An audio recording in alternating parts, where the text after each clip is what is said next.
What's going on YouTube? Got a great day today in the Scale Adventure Studios. Got tons of stuff going on with our SCX10 project. Still don't have a name for it yet, but we're coming along with that. Got a couple great suggestions. Trail Reaper, probably my favorite. I'm trying to remember who posted that, but it was a friend of mine on Facebook and YouTube. That's a good one. Cody posted, what was it, Murdered Monster, I think. It's good, but I'm changing a few things on it, so I'm not sure if blacked out is what I'm going to do anymore.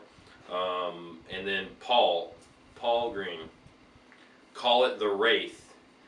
You know, at first I was like, but then I thought, well, it might be more towards a Wraith towards the end of it, but you know, I'm not sure yet. I think I'm still too early in the project, but I love the suggestions, so keep them coming. You know, when I find one that just jumps out at me, I'm probably going to go with it. But yeah, we got some great stuff going on. I got a few updates I'm going to be doing. Shocks, I'm going to change the shock setup. I'll show you a little bit about that. I've got some new body mounts that I just built last night. These are going to mount the F250 body. We're going to go with that instead of the stock honcho body. So we're going to go with that and do kind of a truggy style. I'm going to be trimming up the front bumper. I'm not sure if I'm going to be trimming up the front bumper, but I'm thinking about cutting off the sides and just leaving the center section. So we'll see about that. Gonna black out this grill here. On the frame here, I added some cool features. Some little scale tow hooks. I got these at Home Depot. They're actually picture hangers, but I used them on a project of mine a while back. It was a yellow Jeep. I think I called it Bumblebee. The thing was a pretty potent little beast. But I use these. I think they're pretty cool. So for $2, you can't beat it. Let's see here. What else we got? We are extending. I got some threaded rod here. We're going to extend the links on the suspension. The drive shafts had a pretty sharp angle. So what I'm going to do, I tried clocking the, you can't clock SCX10 axles, but what I did was I lengthened the top links, which rolled the axle out a little bit, which reduced that drive shaft angle. But the problem is now my steering is aimed down, so my wheels tend to lean when they steer. So I'm going to be lengthening both set of links, the upper and lowers on the forelinks, and that should bring the axle enough to extend that angle of the drive shaft so it's not so sharp. I'm going to give you guys a little insight on my shock setup that I run on my crawlers traditionally. Had a few of them in the past that I've done this setup on. I've had some good success with it. Everybody likes something different, so this isn't to say that this is for everybody. Just letting you know what works best for me. Most traditional shocks, now these are Wraith shocks on my SCX10. They're not standard, you know, honcho or SCX10 shocks, and I like this because they have more travel to them, which will set your truck up a little higher and also just gives you a little more flex. So if you look, the traditional rebound, when I compress the spring all the way and let go, you see how it's kind of slow to pull back out? Now you can fix that by adjusting your preload, but that just, to me, it just makes it too stiff. It puts too much pressure on it. So I want a soft suspension, but I also want it to pop back out quicker. If you adjust this preload, what happens, it pops back out quicker, but it also takes more to compress it because what you're doing is essentially already putting load on the spring. So the spring is somewhat compressed already, so it takes more, the further you get down, the more pressure it takes to compress the spring. So what I like to do, and I've already done it to these, I'll show you. We'll start off here. We'll just take off the shock cap, pull the spring back, and we'll rotate this here. And I am actually going to, there you go. I'm going to drain the shock oil out of this. So we'll pull this off, and there she goes. And when you're draining it, take the shock and compress it all the way, and that'll use the piston inside the shock to really push all the fluid out. And I like to set it down on a rag like this and push. And what it does is it lets gravity help and really gets all that fluid out of there. So now that the shock is empty, we're going to put the cap back on it. Real simple trick. Put the cap back on it, pull it down here, tighten the cap up. Let me get this collar out of the way. We'll tighten the cap up. Now, these are my front springs, and the red ones are my rear springs. And I've already done the mod to all three of these. This is the last one. So now, as you can see, bounces right back. Matter of fact, it almost slingshots right back. So you've got a super fast rebound rate, and if you want a stiffer ride, you can actually turn the collar down and that'll give you more load. So the way I run really soft in the front. So as you can see, I think I'll pull it down a little bit here. A little bit more. So I run about like this on the front, and what this does is it gives you a soft ride, so it still compresses easy, but at the same time it's not stiff, it's not loose enough to where when you set the weight of the truck down it'll compress the spring all the way, because you want some sort of suspension in the front. And what this does, whenever your front wheel enters a rock or whenever it comes in contact with a rock, it's easy for it to lift up. So the front wheel is pushed up without lifting the whole truck up. And sometimes when it's too stiff, when your front wheel goes up, it tends to lift the whole truck, and that's when you're going to flip over in high center. Or not high center, that's when you're going to flip over because your center of gravity is going to be pushed upwards. So I like to be able to absorb that in the front wheels. Now, in the rear wheels, I run a much stiffer setup. Again, no oil, so it's very quick to pop out, but different springs, and also I run my tension all the way down. And what that does is when the front wheel comes in contact with a shock and it compresses really easily, put that back on the holder, when it compresses really easily, there is some weight transfer to the rear. Well, the rear takes a lot more pressure to absorb that weight transfer.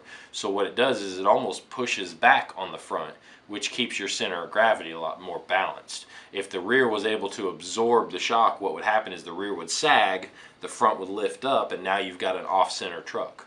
So just a little trick I do. That's how I run my setup. You guys tell me what you think about it. I think it's worked well in the past. I've had it on everything from scale trucks to you know, a 3-cell Wraith rock bouncer. So I think it works pretty good.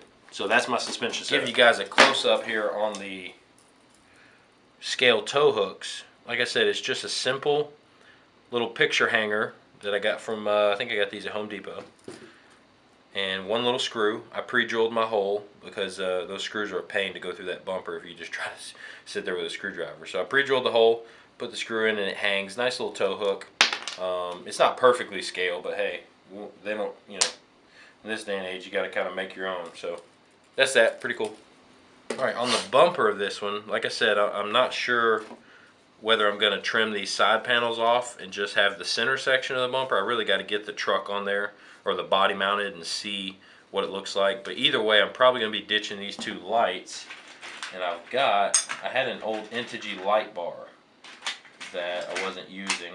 So I've got these two metal lights. They don't have the front lenses over them, but whatever. So I'm going to probably set these in here. I think they'll look a little bit bigger. They'll fill up that gap.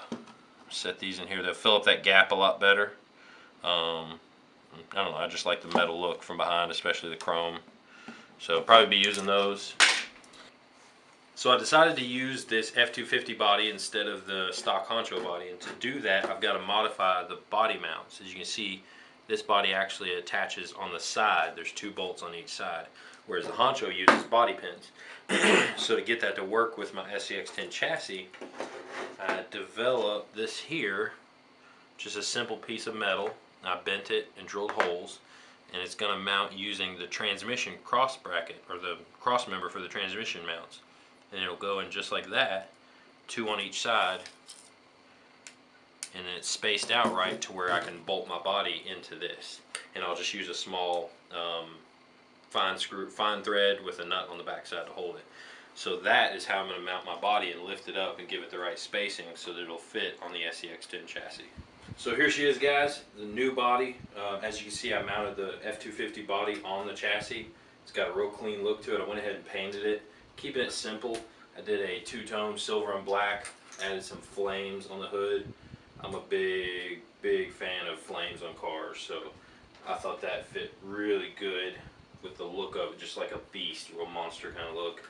You can see I went ahead and did the shock setup like I was showing you guys. Very bouncy in the back. It's got a lot of spring to it. Front's the same way, however it's not as stiff. It doesn't take as much pressure to push down the front as it does the back. And that's how I wanted it. I want to be able to push up on the wheel without it really fighting you a lot, so that it can enter those steep surfaces without wanting to flip over. So a few things I'm going to be changing. I did go ahead and mount the lights up front in the light buckets. So I like these a lot better. I think they fill the gap better. They just look more scale to it. So I'm still undecided on cutting this off. I think it is wide. It's a little too wide for this truck. So I'm probably going to end up trimming it. But one thing I am going to do, I'm going to cut the frame back probably about an inch. So that'll move that in an inch. I think that'll look a lot better being closer and not having such a big gap to the truck there. So what do you guys think? I mean, I think it came out pretty good. Next video we're going to do, oh, I had to modify something. I showed you guys the body mounts. I don't know if you can see this. I think that's a better angle there. I actually had to do more of an S design. I mounted it before with the mounts the way they were, and the body sat up, gosh, probably 2 inches off of the frame, and I just think it looked too much like a, don't even know, it was just way too tall. So even though the weight still will be down low, it just didn't look right, so I had to move it. Let's see here. I guess next what we're gonna do, I already inspected the transmission, everything's good with it. It's got, the gears are barely worn. I don't know if it was a new truck before I used it, or before it was sent to me. I don't know how much she used it, but gears are almost perfect. I did go in and add a bit of, let's see what this called. It's called Lube Tube. It's a multi-purpose lubricant. It's a really good oil that I've used in a lot of gears. Big fan of that stuff, so I put that in there, and that did fine. Tested it, hooked up to a motor and an ESC, and spun it up, and no issues with the transmission at all. All the gears look fine, nothing's rounded off. So we're going to throw that in. Still got the front issue with the steering, so I'm going to adjust the links for that, and we'll go from there. I think this is pretty good. We'll just see what it brings next. In the next video, I think I'm going to tackle the, let's see here. I think I'm going to go ahead and get the transmission and the electronics mocked up, or transmission mounted electronics mocked up, because I got to figure out my battery tray in the front, and then I'm going to mount my ESC in the back, and I actually had to get another little piece. I'm not sure where, oh, here it is here. This little piece here, a servo wire extender. I went ahead and got a foot because I don't know how long I'll need, but for my steering servo, it's just not enough. As you see, the wire doesn't go far enough back for me to mount my electronics box back here. So gonna be installing that, a few other things. Check out some more of my videos, guys. Be sure to subscribe. We're gonna be taking a break actually in between this video and the next video. I'm gonna do a video on what to bring out to the trail with you when you go crawling. I think that's a good informative video. A lot of people go out crawling, and the number one thing you find when you're out on the trail is somebody that doesn't have something they need, or borrowing tools, or borrowing this, or all the different things that you find yourself without when you go out crawling. So I'm going to do a video, show you guys what to keep in your toolbox, and I think you'll enjoy. So subscribe and look forward to that video. Take care, guys.